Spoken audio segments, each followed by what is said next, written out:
Good afternoon and welcome to the great village of University Park, part 2 of our water crisis.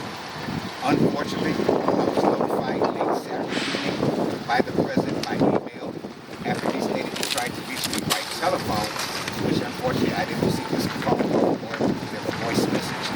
So now the latest is that the warning states that water is not good for infants 6 months of age and under. And it creates something called baby blue syndrome, which if it's not treated or recognized, the infant could die immediately within a matter of days. So this is very it's bad, all right? So also they make the statement that it's okay for people over 6 months of age to drink it. Well, that's crap, and I wouldn't drink it myself, so I don't trust it at all. We know that there was rain June 4th, but we don't have to suffer every time there's an excessive amount of rain.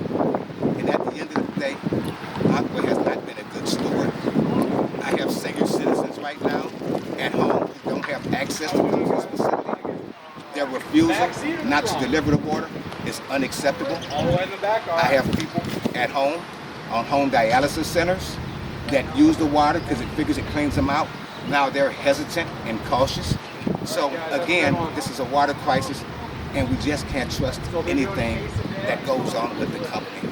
My ask of the company is to come to the table and give us the opportunity to purchase back the water rights at the $2 million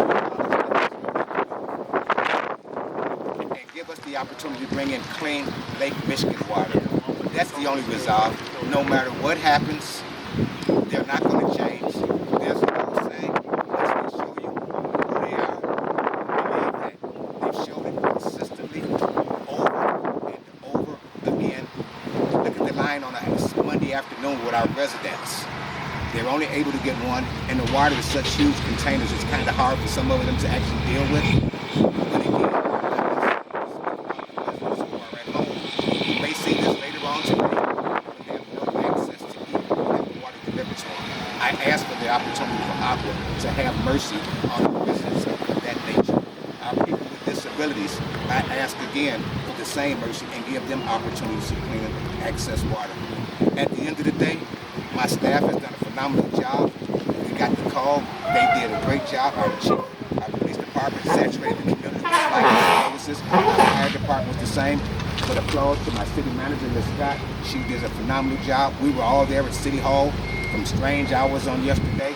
My communications director, Ms. Neva, our residents, we all came together collaboratively. But at the end of the day, give us the opportunity. It's predatory. It's almost like the old biblical days. Let my people go because they own the infrastructure. They own the system. So even if we got a new water system, it has to go to their system. And then, at the end of the day, we bring in huge amounts of large businesses and jobs.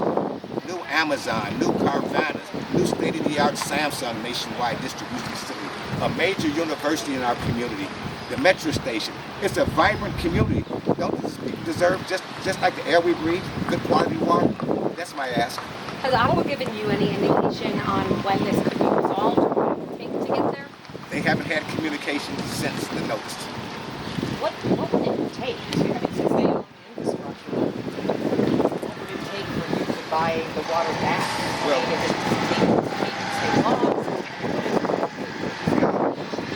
right now, what it would take is actually to purchase the water to bring it in, because actually people want to use this old infrastructure, this old dilapidated. About $130 million. That's the real ask. There's access water to our east to Lake Michigan water, and it gives us opportunity for our growth. We got so much going on. Potential third airport right down the road. All this great economics. The people in this community are fantastic, and they really deserve better. So $130 million just for the infrastructure? Yes. And then what else would it take to actually, for the village to actually operate? It would take our legal team and our city council to decide on which municipality we're going to tap into, whether it's Chicago Heights, whether there's Harvey, because they have capacity, and it's actually a doable deal, and so is Chicago Heights.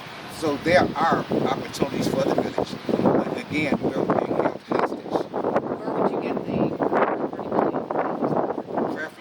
J.B. Prisker, Mr. Attorney General, you guys hear my plea. This is something that's needed. We'll do legislation, through Reagan, Washington, D.C. We're on the move to get out of there.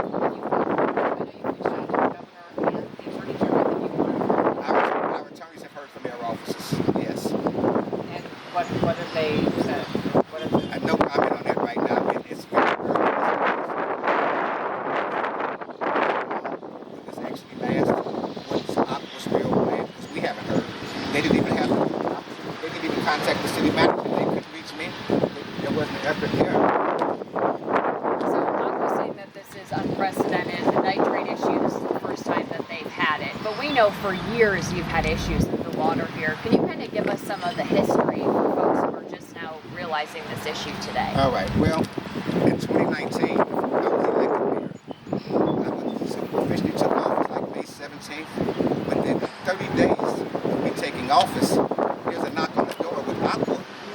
There's lead in the system, and we've got a crisis that's spread all throughout the community. Slowly but surely, as the process came on, different areas, different segments of the community were taken off the advisory. But there were still over 2,000 homes that were affected.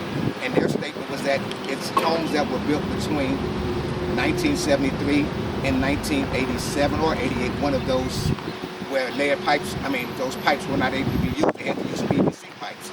So it's been an all-hill battle. And then the way they brought it in, Kankakee River, are you kidding me? Right there on the industrial area. It's so horrible. And it's unprecedented because this is just the first time that they actually got caught. So usually when it's the first time, it's really not the first time. That's just my opinion. I can't say that for sure, but that's my opinion. Mayor, you said you don't drink the water. What is the biggest issue with this project? You talked to some people who said it's cloudy, there's no floaties in it. It appears that all parts of town have different issues sometimes. Some people talk about the odor. Some say if they go away for the weekend, they come back, it's kind of sandy, it's odor. We have a variety of complaints. My house is on the advisory, and I'm fearful because I'm another grandparent, and I've got a 5-month-old. But through the grace of God, I had common sense to use the bottled water to make her baby formula with. So, but what about other people who may not be able to afford the water, who depend on this water to be cleaned from the faucet to make their babies formula? So what about those people? It's a big concern. Again, here we are again. Just for a history lesson, why did University Park decide to even sell their water system to Aqua? Well, it predates me. This was done early 80s or something like that. I was still a South Side of Chicago resident, so I have no idea. But even after then, I had no idea what brought the idea to even bring in a source of water from the Kankakee River. And then I was not in public office in 2017 and 2018, so I have no idea about that one either. But as I say, this didn't catch God by surprise because he knew this was coming. I just feel like he put the right people in place at the right time so maybe we can transition out of this and move on to the next step for our community. And just so it's clear, you mentioned this already, there's no timeline on this. For people living here and dealing with this, they could be, having to deal with bottled water for a long time. They could be, because they haven't set a timeline or anything. It's like they can come, get one thing once a day, in and out. It would also be helpful for you to address, we're told that boiling the water actually can make it worse. Can you kind of share that information? I have. We've done community PSAs. It's all on our social media outlets. It's in our walking piece that everyone's passing out, going door to door. So yeah, it's pretty much getting out there, yes. But you can't boil the water. You can't boil the water. What kind of is that? In reality? And listen, none of the presidents of Aqua, since this has gone on, they refuse to drink it. But they declare, well, they refuse to drink it. From your, remember, did all this start when they switched the wells to the Kankakee River? Yeah. Or have there always been historically problems with the water since Aqua took it over back in the early 80s? Well, listen, let's keep this 100 and let's look at it like this. When we were on the aquifer, that's one thing that was certain. The water might have had a little touch of limestone or earth material in there or odor, but one thing for certain, there was definitely not a threat of lead. That was certain. And I think most people dealt with that because they would use filters and things of that nature. And most people's investments in their home are in their kitchens and bathrooms. So now it also alters their state of living because now you have to get certain kind of faucets to take away from investments. So what's next? Where do you go? I mean, you're waiting to hear from the governor on the turn. What else? Well, we're going to constantly stay in communication with, prayerfully with Aqua. Maybe they'll reach out. I know they don't like the negative press, but it's never a wrong time to tell the truth. It is what it is, so we got to do what's right by the people. And if they really have a genuine concern, because they're not great community partners either, so they don't participate in the things they do here. They insult us and send $100 to a parade, and we send it right back to them. Are you kidding me?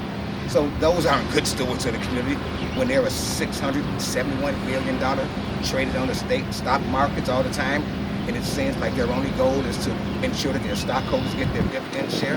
Enough is enough. I know it's not the village's responsibility, but is it possible the University Department could supplement the water distribution? I mean, set up something at Village Hall or firehouse? Well, if they would give us the opportunity to bring the water, bring even in smaller containers, because some of these young ladies, like Sarah and these other young ladies, you go pick up one of those things. It's not an easy lift, Everybody looks like they're fitting in good shape, but it's still not an easy lift. So it's a big inconvenience. And if they would have any kind of consideration or show some kind of humility, and just get the water delivered to our senior citizens, get the water delivered to our people with disabilities. Show some kind of effort, show some kind of heart. Because trust me, when it comes time for those checks, they don't miss those. They've missed it with us, and we need out. On average, how much do residents pay a month for water? I'll use me as an example. 2-person house, myself and my wife. 3 empty bedrooms, a couple empty bathrooms. Average bill is about $147, $150 a month. They charge you for the sewage, but in the sewage bill is just about $90 before you turn on the faucet. Are you kidding me? And they're so fast to cut someone off. We've come up with water relief programs to help subsidize, to help our residents out. We come up with all kinds of things, but most municipalities have a budget. We've done good with our ARPA funds. Our managers have really done really good to implement some of these things, to give the residents some kind of relief. But at the end of the day, end game, let us out. Pharaoh, let us out. Let my people go. Give us clean access to fresh water. Give us the infrastructure back. Let us out, please. Help my people. Help the people. Your time? That's Thank it. you. Appreciate it. You're welcome.